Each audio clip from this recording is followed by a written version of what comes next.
Il faut déjà qu'on négocie leur départ. Mais ce qui est plus important, je crois que c'est le deuxième volet, la traque des FDLR. Oui. Tout Congolais ne peut qu'applaudir les résultats au fur et à mesure. Et que nous voulons que les choses aillent mieux. Nous ne voulons plus avoir des étrangers et qui peuvent se permettre de faire tout dans l'impunité la plus totale. Et nous saluons de demain cette traque des FDLR. Cependant, il ne faut pas seulement s'arrêter aux clichés de forces armées. Peut-être que nous aurions souhaité que nos médias aillent sur le terrain, que nous puissions vivre et qu'on nous Donc Kassonga invite les médias nationaux. Oui, Kassonga. Pas que Kassonga invite, que les médias se fassent inviter. C'est lui qui s'occupe de la communication. Que les médias se fassent inviter, parce que si Kassonga vous invite, il va vous donner ce que vous allez dire. Mais si vous-même vous êtes sur le terrain, vous ne passerez pas par Kassonga. C'est ce que je veux dire. C'est la guerre, il faut c'est ce que je veux dire. Hein? Donc tous ces clichés risquent de nous amener plus tard à des réalités que nous ignorons aujourd'hui. Et aussi pour la traque des FDLR, j'ai été choqué du fait que ceux qui gèrent la communication chef de l'État ont laissé au chef de l'État de pouvoir affronter les ambassadeurs en parlant des FDLR, en parlant de la traque. Je pense qu'il y a quand même un problème autour de la communication chef de l'État. On ne peut pas laisser au chef de l'État parler aux ambassadeurs. Peut-être ça aurait été le travail du Premier ministre. C'est ça un peu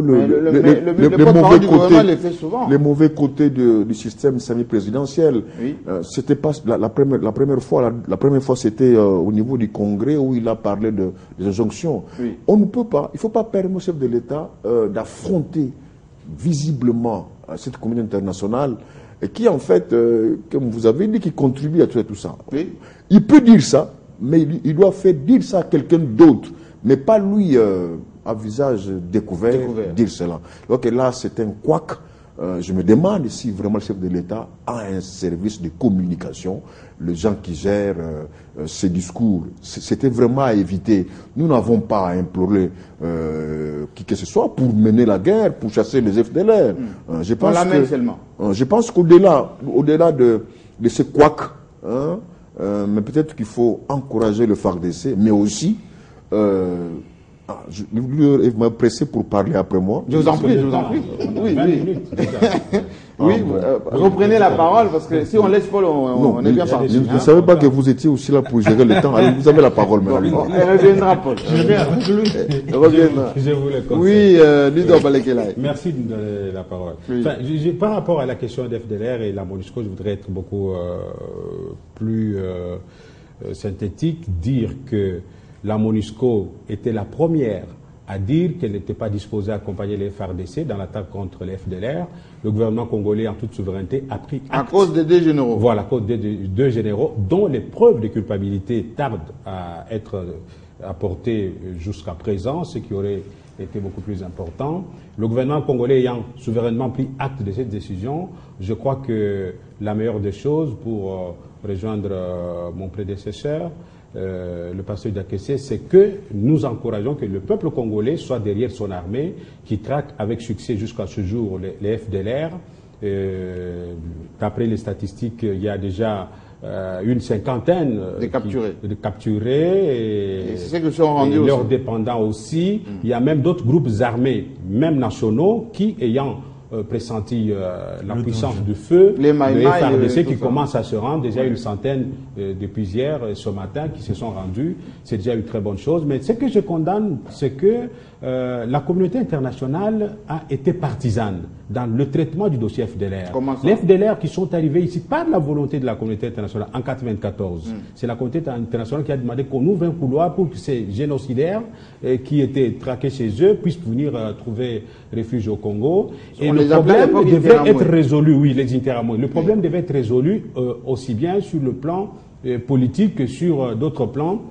Et avant d'envisager l'option militaire, sur le plan politique, notamment l'option du dialogue politique entre le régime de Kigali et FDLR, c'était quelque chose de fondamental parce que eux tous ne sont pas des génocidaires. 21 ans au Congo, il y a des enfants qui ne sont pas concernés. Mais nous constatons que la communauté internationale n'a pas beaucoup insisté sur l'impérieuse nécessité du dialogue politique entre Kagame et ses rebelles. Et la majorité Hutu. Voilà. Donc on ferme les yeux, on demande au Congo de faire tout ce qu'il peut faire. Le Congo a accepté avec son armée de le faire. Si à un certain moment on sent que les choses deviennent beaucoup plus complexes, moi, si mon avis pouvait compter, je suggérerais qu'on fasse recours par exemple aux troupes de la SADC, des pays amis de la SADC, pour pouvoir appuyer les FARDC, d'autant plus que la MONUSCO aussi, dans sa souveraineté, a levé l'option de ne pas accompagner les FARDC au motif que les deux généraux seraient impliqués dans des violations des droits de l'homme. Donc moi je crois que ça épargnerait beaucoup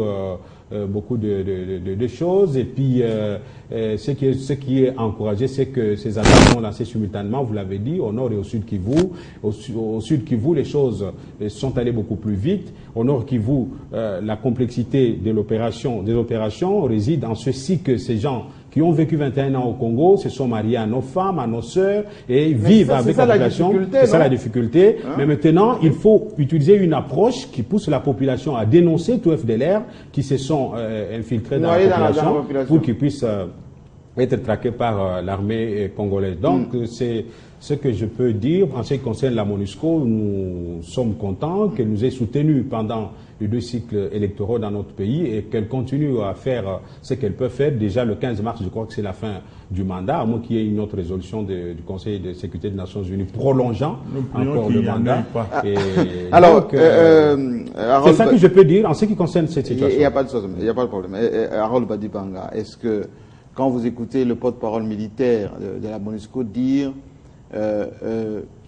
l'armée congolaise a encore des difficultés logistiquement, la MONUSCO connaît les montagnes de l'Est, notamment à l'Ouest et je dirais au sud de Nord Kivu. Ces gens se sont mariés avec les Congolais, ils sont dans les montagnes, là-bas, dans des fermes, etc. Vous avez besoin de la MONUSCO.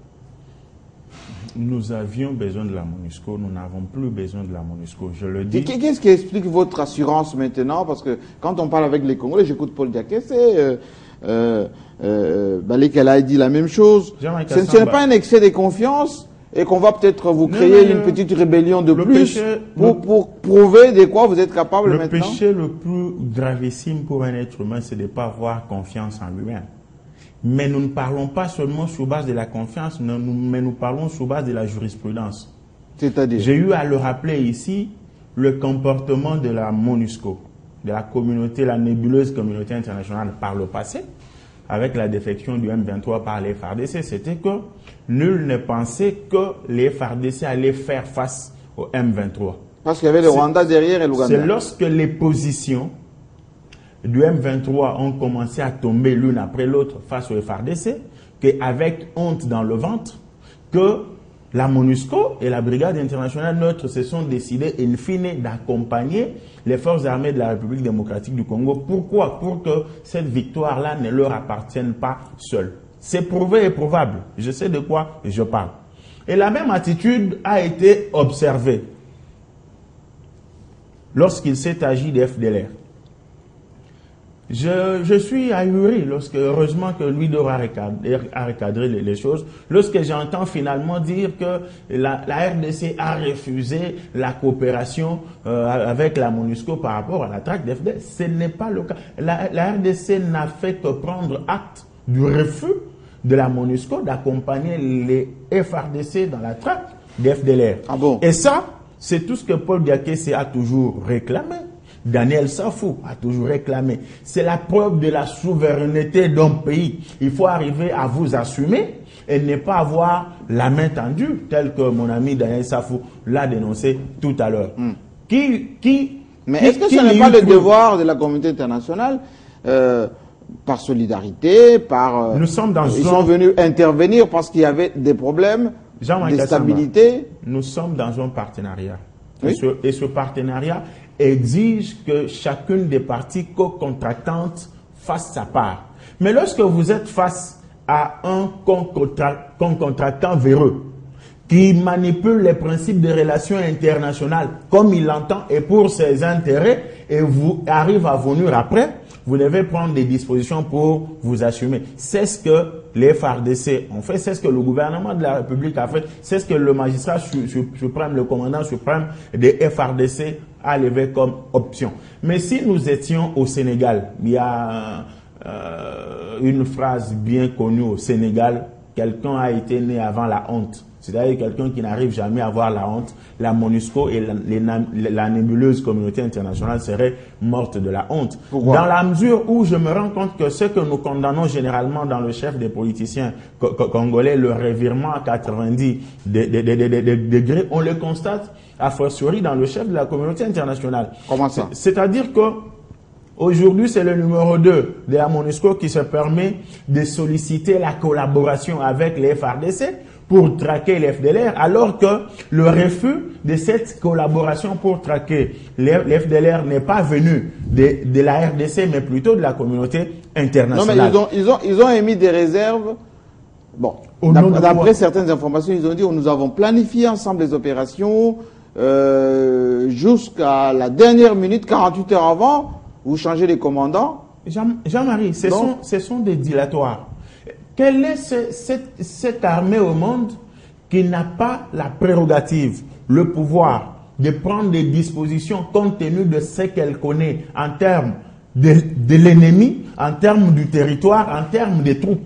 Vous savez, hein, la raison fondée, c'est réellement ce qui fait la honte. La raison qu'on avance aujourd'hui n'est pas celle qui avait été avancée. C'était que tel général et tel autre sont suspectés par tel ou tel autre comme avoir commis des crimes. Oui. Mais ce sont des gens qui n'ont jamais été condamnés. Vous estimez que deux personnes, soi-disant criminelles, et une force déclarée négative par la communauté internationale elle-même.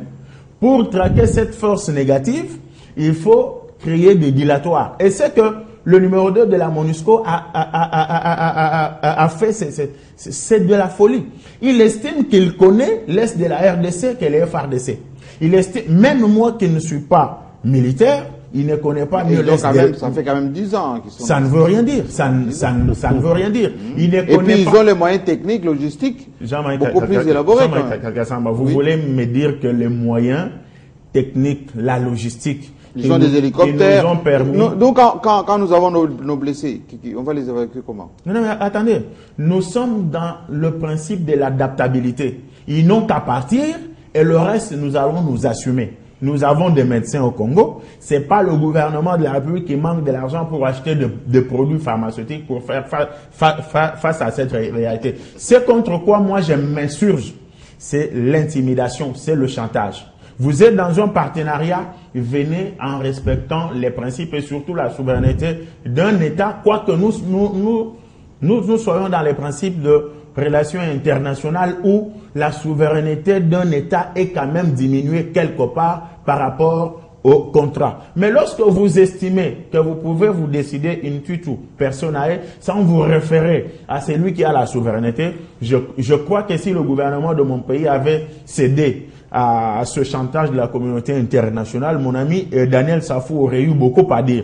Mais comme c'est le sens contraire aujourd'hui, je le reconnais patriote comme moi, il va nous rejoindre pour demander illico presto le départ de la MONUSCO, à moins qu'elle rentre dans le respect de la charte créant les Nations Unies et même... Alors, mais justement, on va le faire intervenir, Daniel Safou, par rapport à cette situation. Vous avez été patriote comme tout le monde ici pour dire il faut que l'armée nationale s'assume, c'est son droit, son rôle. Bon, maintenant que l'armée s'assume, vous applaudissez. Oui, nous applaudissons. Mais j'aimerais rectifier quelque chose. À quel niveau? Nous avons des médecins, les médecins mal payés. Bientôt, là, ils vont aller en grève contre Ils Matata. existent. C'est de ça que je parle. Leur cahier de charges, Matata pose problème pour exécuter lesquels. Donc, ça veut dire quoi? Ce que nous voudrions aujourd'hui, ce sont les résultats. C'est bien bon, évidemment, la traque des FDLR, 21 ans après. C'est bien bon. J'aimerais rectifier un aspect, évidemment, c'est discutable. Ça ne résiste pas aux assauts du doute. Quand Ludor dit que la même communauté internationale aurait permis à ceux que FDLR puisse entrer dans notre... Non, oui, vous avez une partie des raisons, mais quelque part aussi... Mais c'est Georges C'était la stratégie de Mobutu, d'ailleurs. C'est Georges Mousse qui a demandé à Mobutu de laisser entrer des Rwandais. C'était la stratégie de Mobutu, de Kengo Adondo à l'époque. Mais Kengo a dit lui-même, on a des déclarations, que lui, il avait refusé. Oui, attention, là où il y a Kengo Adondo, il faut bien réfléchir. Là où il y a Kengo Adondo, il faut bien réfléchir. C'était une stratégie.